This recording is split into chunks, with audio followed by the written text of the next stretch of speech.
Fantastic. Yeah, beautiful. Fantastic. What a beautiful crowd. Thank you guys so much for coming out today. I really did not expect that. I appreciate so much that you guys are out here. I really love the support. Really happy that you guys were able to come out tonight. Captions are auto-generated.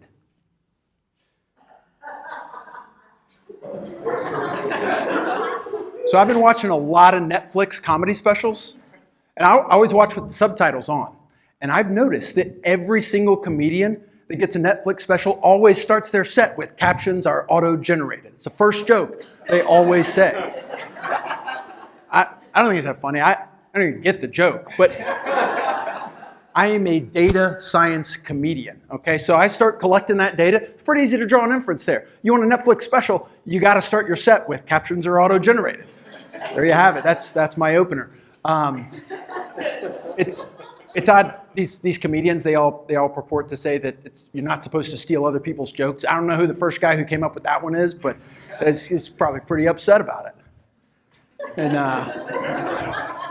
in comedy, they say it's a sin to steal other people's material. Whereas in data science, we call that best practices. That's what we do. That's what I do. I do data science. Do the intersection of data science and comedy. It's a small Venn diagram. There's not a lot of intersection there. Happy that you guys are here in that little intersection of that Venn diagram with me. Happy that I can make Venn diagram commentary with you guys here.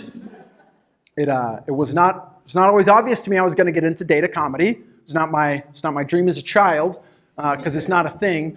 But I first actually studied economics. When I got a degree in economics, I was considering a career in economics comedy. There's no demand. So a little pivot, did some reading. I read data science. It's the sexiest job of the 21st century. I thought, hey, all right, that's good for me. I need all the help I can get. So I went back to school. I went to school right down the street here, NC State. Too sweet? All right. Studied advanced analytics, came out, became a data scientist. I did not get any sexier, but I was a data scientist. And as a data scientist, I was such a bad data scientist. I was terrible. I was a really bad data scientist. I didn't know it either. How are you supposed to know that? I don't know. I was building these models. I thought they were pretty good. I'd show my colleagues. I'd say, hey, check out this model I built. Say, Evan, what is this, a joke? So here I am.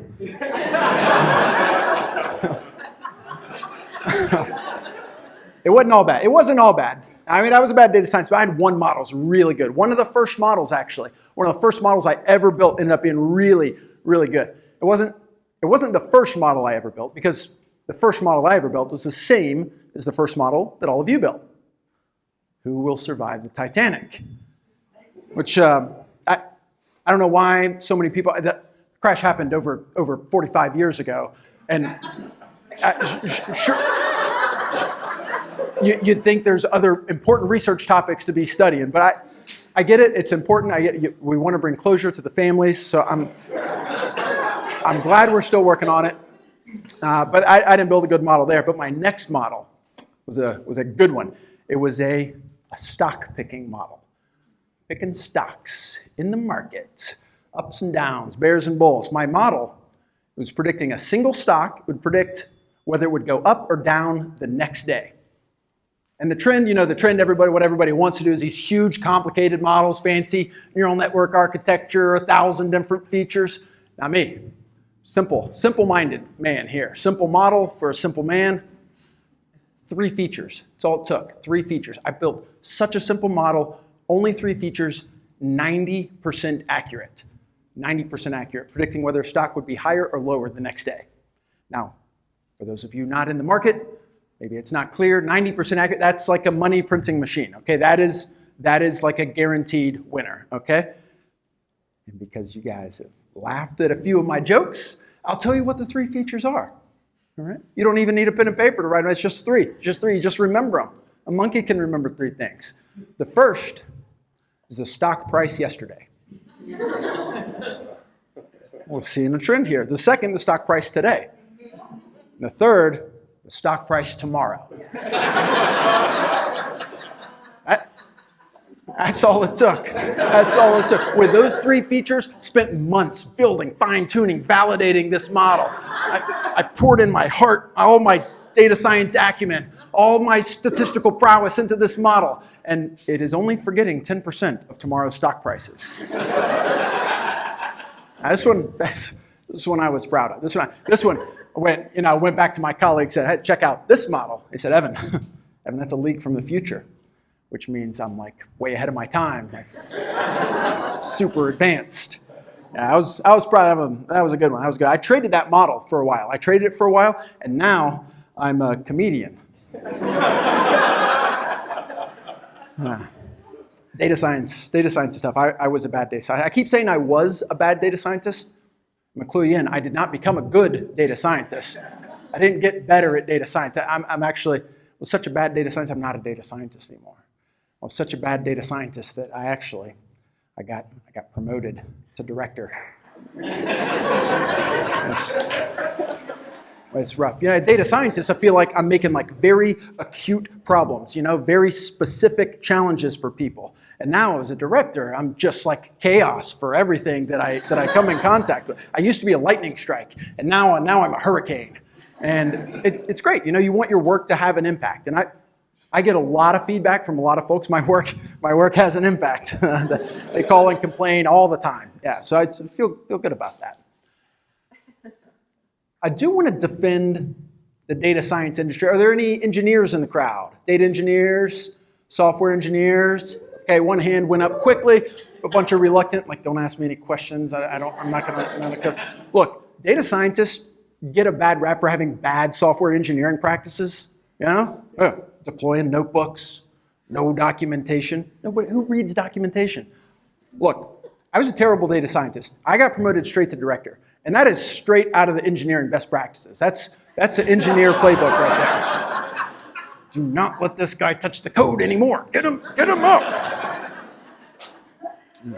Yeah, so I don't touch the code very much anymore. I have different problems. The hard thing for me now is communicating. Communicating in data is tough. Data is almost like a foreign language. Trying to communicate, you run into a lot of struggles. I had a client I was working with last year. They worked for this organization that was like a membership-based organization. They would try to get people to join various memberships. And I was working with their sales team. I had 3 or 4 meetings with their sales director. And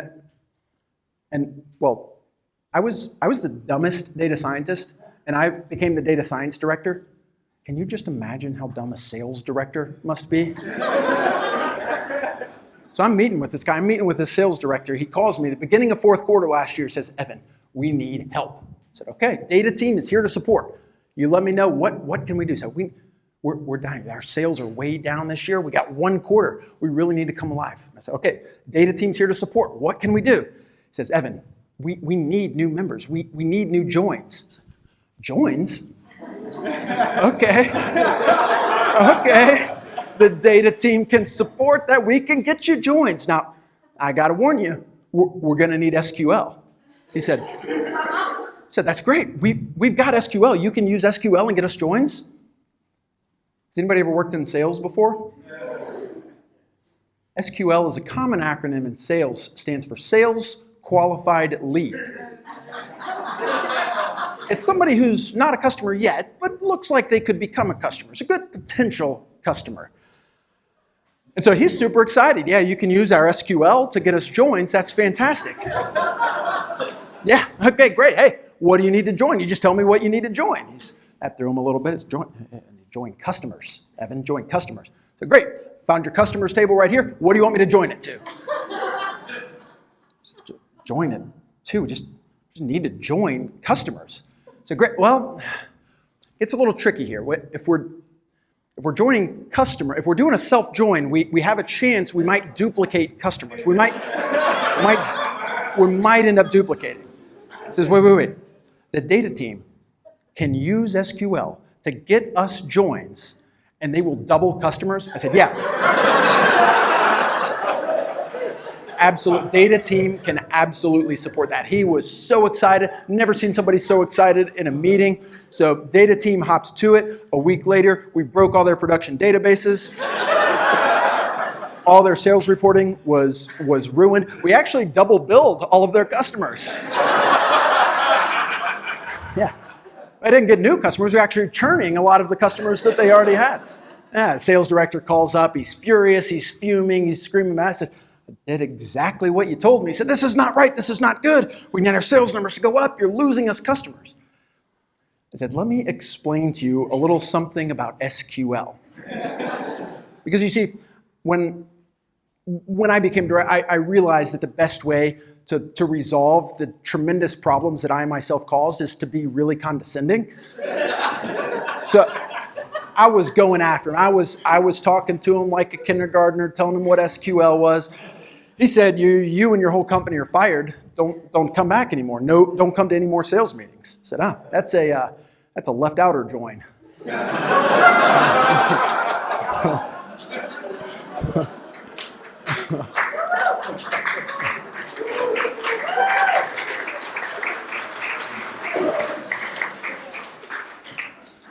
Communication stuff.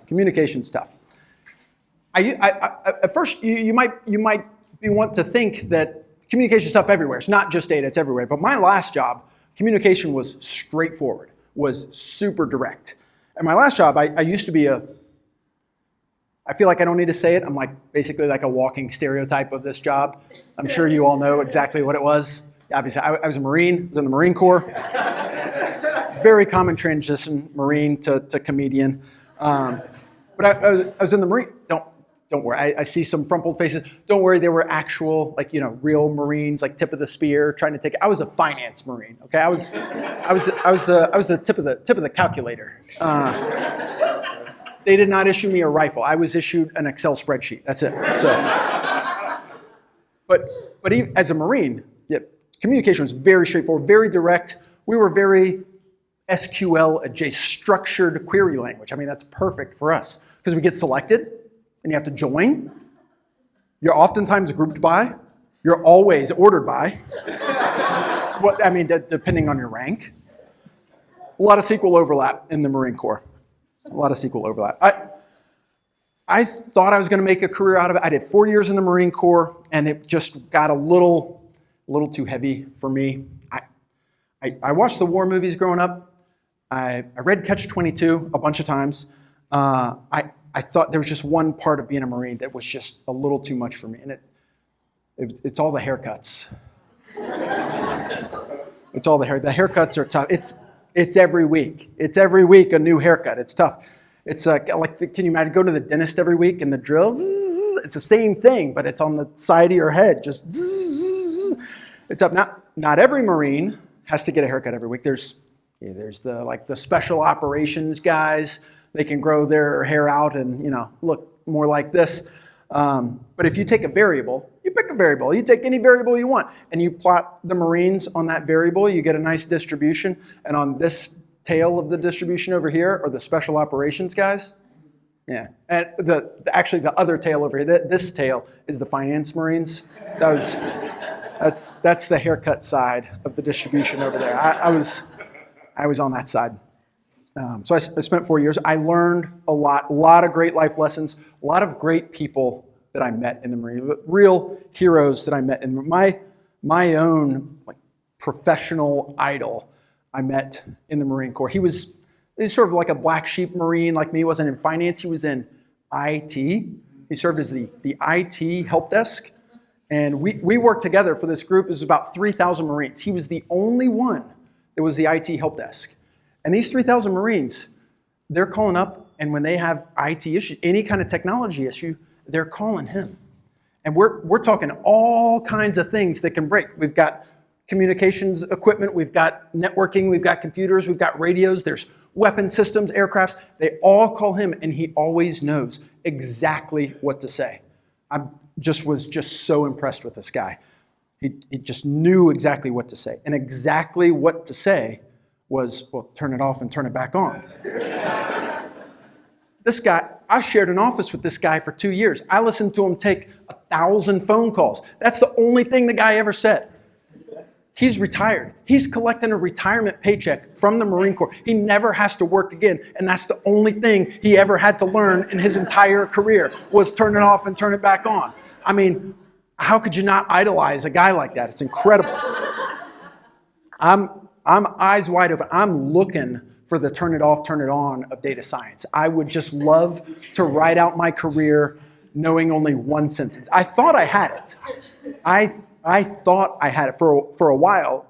It was working. It was throw it in a boosting model. So, hey, Evan, we're looking at customers and we're wondering who could throw it in a boosting model. Evan, this new marketing campaign, boosting model. Use a boost, throw it in a boosting model. And it was great. I thought it was doing great. But now there's a new sentence. It's ask ChatGPT. And it's working pretty well. It's working pretty well. The space is moving so fast. I don't know if I'll be able to write out an entire career with just the one sentence. So I'm always looking. Always looking. Until then, I'm trying to do work. And yeah, my colleagues are laughing. They know I don't do work. My favorite thing to do, my favorite part of my job is when I get a chance to teach. Love teaching, super rewarding. I particularly love teaching to people that have no background at all in data or analytics. That's hard to hold me accountable for anything that I say to those people. It's great. But a couple of years ago, we were working with a corporate client. They had a group of people, about 20 people. They were taking sort of like an intro to data science class. This is good. This is me. They don't know anything. I can say whatever I want. And they were locked on. They see the writing on the wall. They see how powerful data is. They want to learn this stuff. So about once a week, I would go and teach for an hour and a half. And they're engaged. They're asking great questions. They're doing side projects. The 5th class we have, we're teaching clustering. I'm going to teach clustering to them. So I show up. It's live. It's in person. It's crazy. And I introduce clustering, and my phone rings. But I'm a professional. I don't answer my phone. Then it rings 8 more times. And we all have these classification models that we run for various things in our life. We have a classification model for what's urgent and what's not urgent.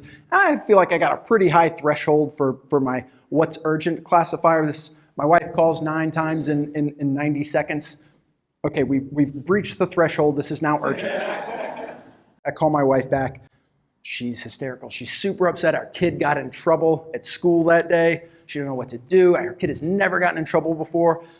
Finally get her calmed down, say, we'll talk about it when I get home. We'll handle it when I get home. And I hang up and I go back inside. 10 minutes tops have gone by. And I look out. Nobody has opened their clustering book. Nobody has worked a single clustering problem. I guess they just were not ready for unsupervised learning. I go to talk to him and try to calm him down. He's in 2nd grade. I said, buddy, what happened today?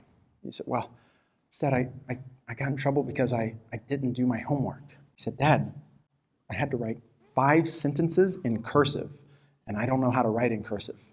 Cursive in the 2nd grade? Well, that's a doozy. So I showed him how to do homework. There's some students in the class right now. I showed him you guys know how to do homework? We go to a computer, we open up ChatGPT. ChatGPT can only write in sans serif fonts. ChatGPT doesn't know cursive. This voodoo teacher has found this loophole where this kid has to do his own homework. Dad can't help. That LLM can't help. He's just at a loss. I'm at a loss. I don't know what to do. I'm frazzled. I ask him, buddy, what was your punishment? What happened? You got in trouble today. He's never gotten in trouble before. He has no idea what it's like. So he thinks it's a big deal. He says, Dad, I had to stay after school and write on the board with the teacher. Okay, well, that seems pretty reasonable. I got in a lot worse trouble than that.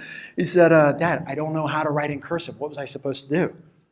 I said, well, what did Miss Ingle, this voodoo lady, what did Miss Ingle say? What did she do? He said, my kid does a great impression of Miss Ingle. She says, First, I know that you do not know how to write in perfect cursive. So first, I will write at the top of the blackboard. I will always turn in my homework on time, and I will write it in perfect cursive. I expect you to write directly under it, referring back to my perfect cursive, to mimic that cursive and write the sentence of your own. I expect you to write that sentence 10 times, each time referring back to the perfect cursive that you previously wrote. I said, oh, that's recursive, recursive.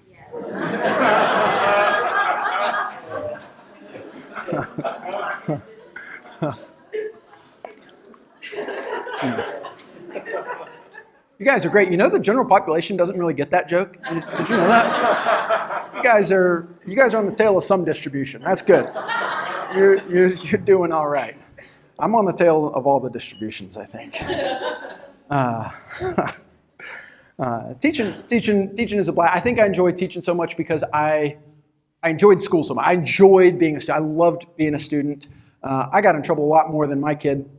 But I oftentimes think what it was like back when I was a student. And we're here. We're not too far away from NC State. I can't help but reminisce about my time at NC State. And it's great. It's a great program, great time. The memory that keeps coming back to me is the first exams, those midterms exams. I had a group of close friends. We would study together. We'd study in the library. We would pull up the Weather Channel, and we would track Hurricane Florence. Because our midterms exams were scheduled for Tuesday, and Hurricane Florence was set to make landfall on Monday. And so we spent all weekend at the library looking at the Weather Channel. We were finding the right data that could support our hope that the storm would hit Raleigh. Just a dream come true. And so, I mean, the studying works. It's a great way to study. I didn't fail the test on Tuesday. Failed it on Thursday. Yes, come on. Always recommend going to the California. I just think the California schools are just better for analytics. See, when you're predicting hurricanes, you got maybe 2 months out of the year that you can use that study methodology. An earthquake could hit finals, midterms, spring, holidays, doesn't matter. You could always predict an earthquake. So you go to California school, you're set. You know how to study. You just reading the seismograph. I grew up in Atlanta. I'm the first person ever to move north into Cary, which is, yeah, it's great. They're building a statue now. I love Cary. I love the Triangle. I love living in the Triangle. There's also the Pentagon, but the haircuts, can't hack that. My parents live in the Triangle now. They were a little bit less enthused about the Triangle when they moved here. My mom said, why did they call it the Triangle? So the Triangle, it's 3 cities. You've got Raleigh, Durham, and Chapel Hill. And she looks skeptical, and she pulls out a map. It's like a GPS printed on a piece of paper. She says, where? So I point and said, Raleigh, Durham, and Chapel Hill. See, it makes a triangle. She said, no, it does not. I said, Mom, they're not in a perfect line. We're pretty liberal with what a triangle is. That's a triangle. And she said, but it's not a regular. It's like squished to the side.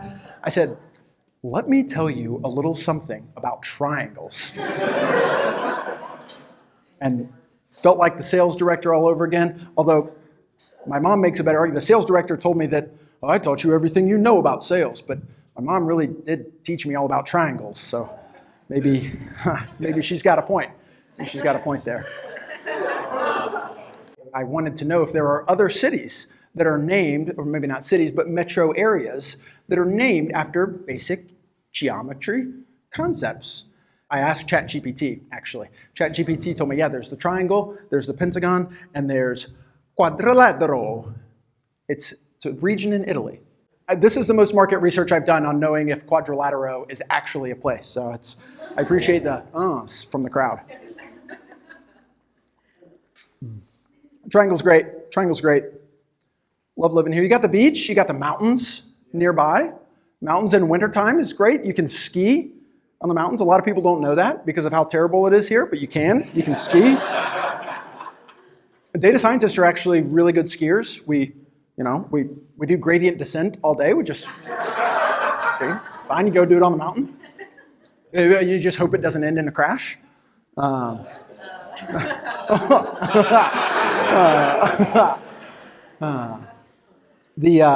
mountains are beautiful in the other seasons as well. There's no snow.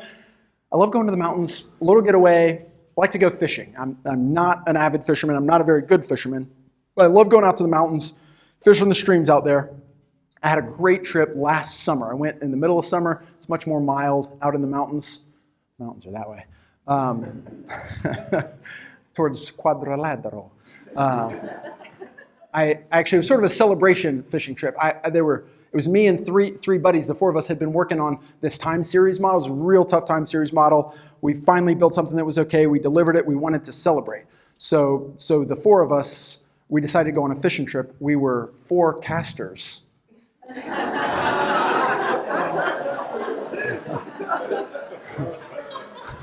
So we went out there. It was a 2-day trip. First day, caught nothing. Not a nibble, not nothing. It's not our fault. It never is when you catch nothing. We were using triangle gear. We need to use mountain gear. So the second day, we go to one of these, like the quintessential bait shop out in the small mountain town. And there's a lot of options. And we don't really know what to get. So we do a grid search. We try every possible combination of every possible fishing equipment. We got rods, reels, we got lines, we got hooks, we got sinkers, we got spinners, we got bait, and we should have known this already, but grid searches get quite expensive. So we asked one of the locals there, hey, do you have any idea, can you give some tips to a couple of out-of-towners? Local fishermen are always happy to give tips to out-of-towners. So this guy says, yeah, I built a model that tells you how to catch fish here. You're speaking our language. You built a model. All right. Okay, lay it on me. What is it? So he walks through. He's spec'd out this really great model. And he walks us through everything that we need. He tells us where to go, what time we need to go to fish, what we're going to be fishing for. And the last thing he says, he closes with, so the most important thing is the hook. You got to have a hook that's made of lead. If you don't have a lead hook, you're not going to catch anything out here. You need a lead hook. All these hooks, aluminum, copper, tin, not going to work. You need a hook of lead. I said, okay. So we got all the stuff he recommended, got the lead hooks, went out to his special place, didn't catch anything again. Nothing. Not a bite, not a nibble. And buddy says, Evan, maybe we're just really bad fishermen. I said, nah. That guy's model just had a hook of lead bias.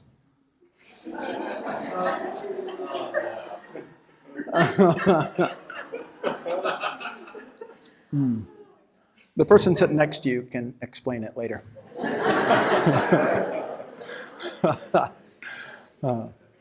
The triangle's great. I like being in the triangle, and I have a lot of things to compare it to. A lot of people say they like their city, but that's all they know. All they know is baseline. I get to travel a little bit for work. Last year I got a chance to go to the Mecca of data science, which of course is Dayton, Ohio.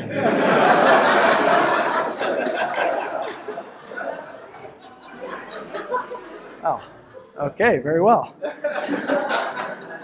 Put it on the list. We're going to go learn some whatever they used back in 1980, is I'm sure what they're using in Dayton, Ohio.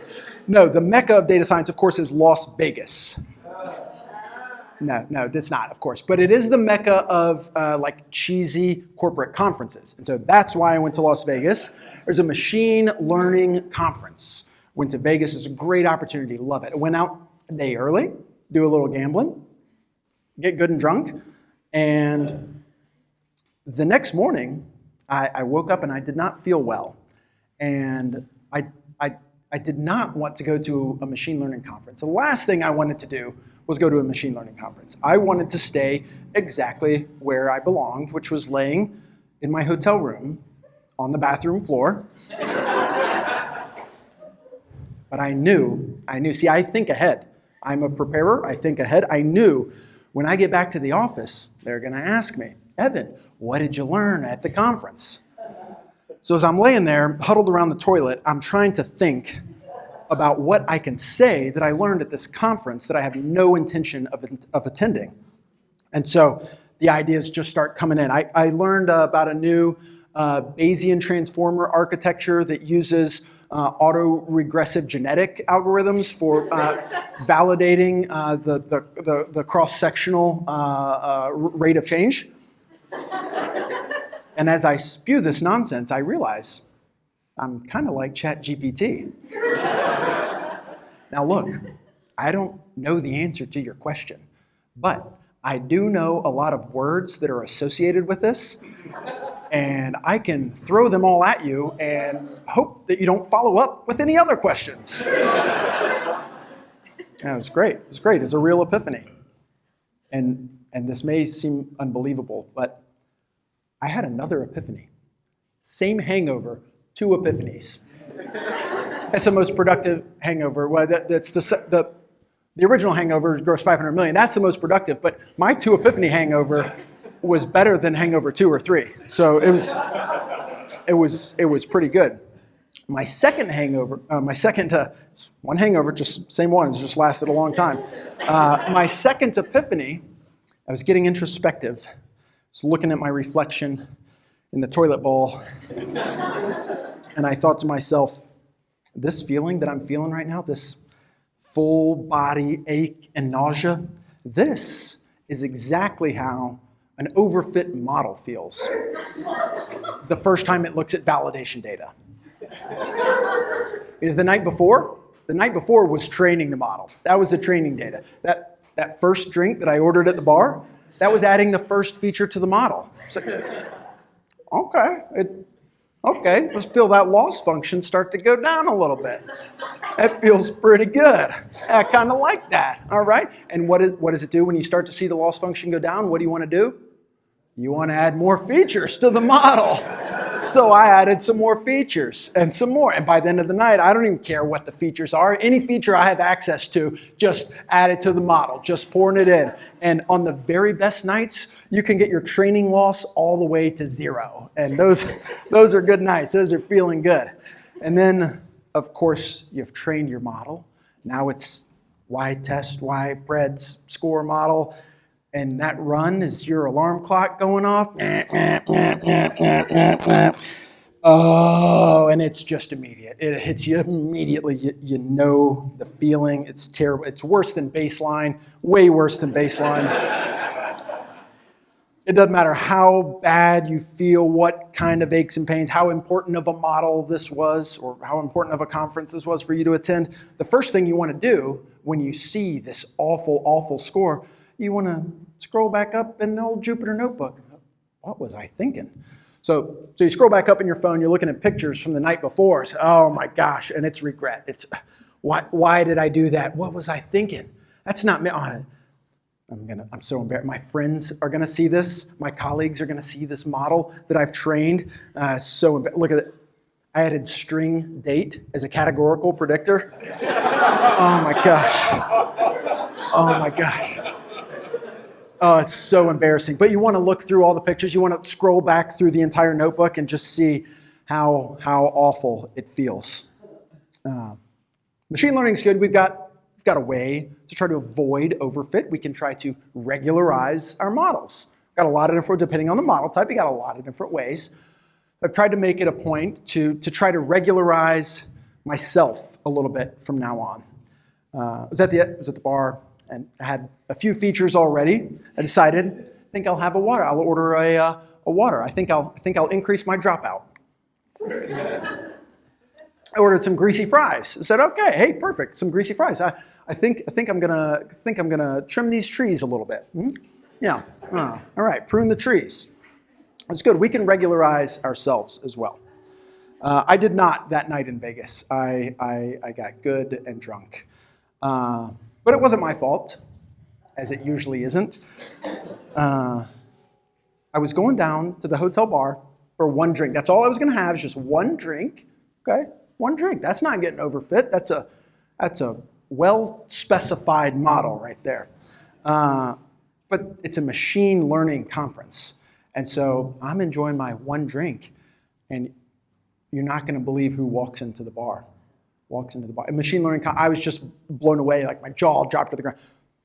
Simple linear regression walked into the bar. Simple linear regression. Yeah, he came in, sat down at the bar. I was blown away. I was too scared to say anything. Bartender, like he knew him, said, hey, simple linear regression, how you doing? What can I get you? Simple linear regression said, I'll have an old-fashioned. Because it's old-fashioned. Yeah, it was great. Yeah, it was great. I ended up working out the courage, started talking to him. We hit it off. It was great. Data pipeline walks into the bar. Data pipeline. Oh, it's a machine learning conference. There's all kinds of machine learning friends here. Data pipeline. The bartender says, he knows this guy too. He says, hey, data pipeline, what can I get you? He said, I'll have whatever's on tap. There's pipes under there. I used to be a bartender. I was bad at that too. K nearest neighbors came in. I don't know what's it. K nearest neighbors came in, sat right next to me. Oh. Bartender says, hey, K nearest neighbors, what can I get you? He said, I'll have whatever this guy's having. There was a machine learning conference. There was a time series forecast that walked in. I was excited. There's not a lot of time series there, but a time series forecast walked in. I kind of didn't want to say anything, but I could tell it was a naive forecast. The bartender asked, said, hey, time series, what can I get you? And he sort of looked around and said, I don't really know. Can I just have whatever the last person ordered?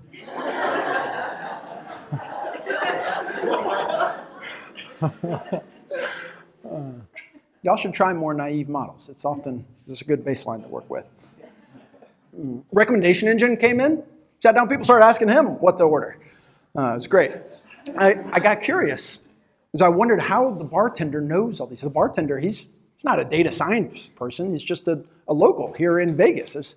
I use data science in my job. You see, I use machine learning algorithms to help me discover new drinks. Well, serve us up one. Let's try one. I'm getting pretty overfit by this point. So he serves up the drinks. It's a nice little glass, ice, garnished, looks beautiful. I try it. It is pretty good. I said, wow, that's great. You used machine learning to develop this drink? Bartender says, yeah. I said, well, I guess that's good, but then how do you explain the taste? He said, lime.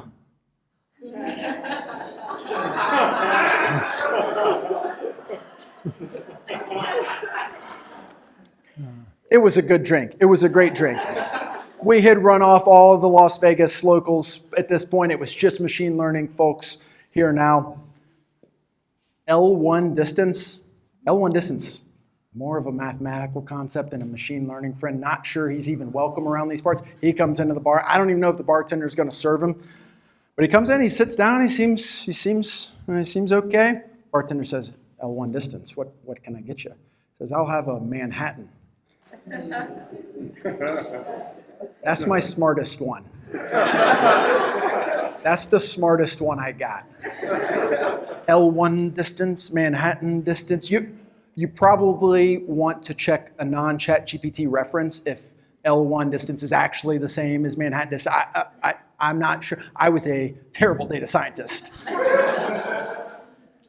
You guys have been fantastic. Thank you guys so much for coming out. Thank you. I just got out of a show starring Evan Wimpey doing all kinds of analytics jokes, and it was amazing. I laughed, I cried, I laughed again and again and again. It was awesome. The only thing I can say about Evan is he is a model comedian.